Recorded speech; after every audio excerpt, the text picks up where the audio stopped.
dissociative identity disorder? Hello, my favorite bin chicken. What is dissociative identity disorder? Alright, I'm going to use Squishmallows to help you visualize this, okay? So every single human being is born with their personality in different parts. Now, if you imagine all these Squishmallows as different parts of a person's personality, as they slowly grow up, usually before the age of about 8 or 9, these parts combine to create one full personality. But when a child goes through a lot of childhood trauma, their personality does not integrate, and so they stay separate, and then that continues into adulthood. That continues as the child goes through more trauma, more parts are created, and these parts take on I guess a self of their own, with their own likes, dislikes. They're just all very separate and all very different. Hopefully that helps people understand.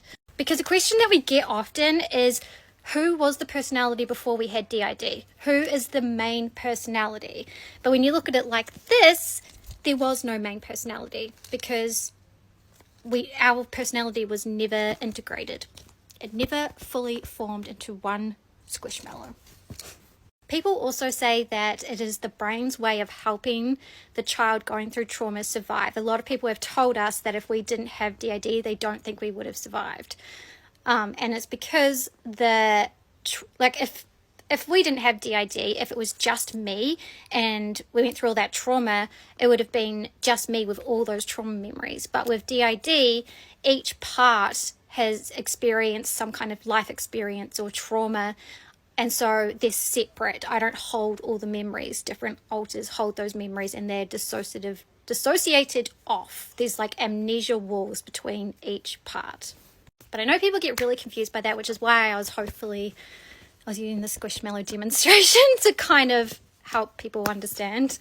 So once our brain learnt to cope in that way, when we went through more trauma, another part has been created, and that has gone into our adulthood. So even now, like in the last couple of years when we've experienced trauma, sometimes a new part is created.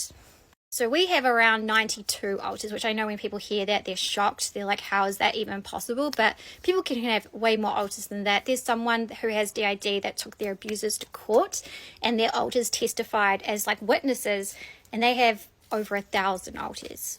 So me and this Squishmallow is going to leave you with a quote that I heard the other day, which I think is a really good way of explaining DID, which, hopefully I can remember it, was DID is neither psychosis nor a personality disorder. It is a sophisticated survival mechanism for coping with overwhelming and often enduring childhood trauma.